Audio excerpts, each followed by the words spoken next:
This is, in case you missed it, your National Agriculture News Recap for the week ending September 5th, 2025.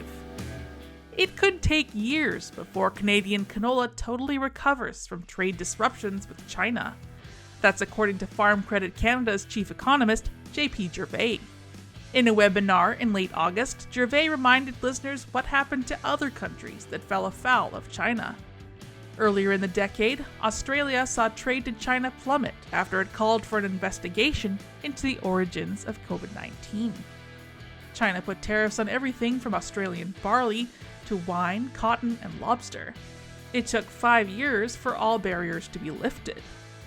Last month, canola futures fell after China announced the nearly 79% tariff on Canadian canola seed. However, prices haven't dipped nearly as much as expected, possibly boosted by the biofuel sector.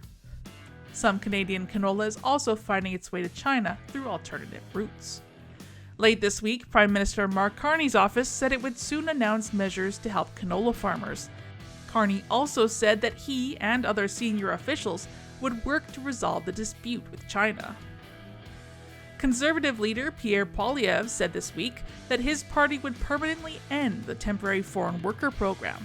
It would also create a standalone agricultural worker stream. Poilievre said the Liberal government was using the immigration system to pad the pockets of corporate elites at the expense of Canadian jobs. He cited Canadian unemployment as the main reason to end the foreign worker program. More than 78,000 agricultural jobs were filled by foreign workers in 2024. Many farms bring in workers through the Seasonal Agricultural Worker Program, though farmers and food producers may also hire through the Temporary Foreign Worker Program. Prime Minister Mark Carney responded, saying the current program has a role. He said it's clear that immigration policies can be improved, and the government is working on this. The Canadian Food Inspection Agency says it's encouraged by cattle producers' response to a new BSE surveillance program. The program was put in place earlier this year to meet new streamlined international standards. It received 152 samples of risk material by early August and paid $102,000 to veterinarians, cattle producers, and dead stock collectors for services rendered. Classical BSE hasn't been found in Canada since 2015.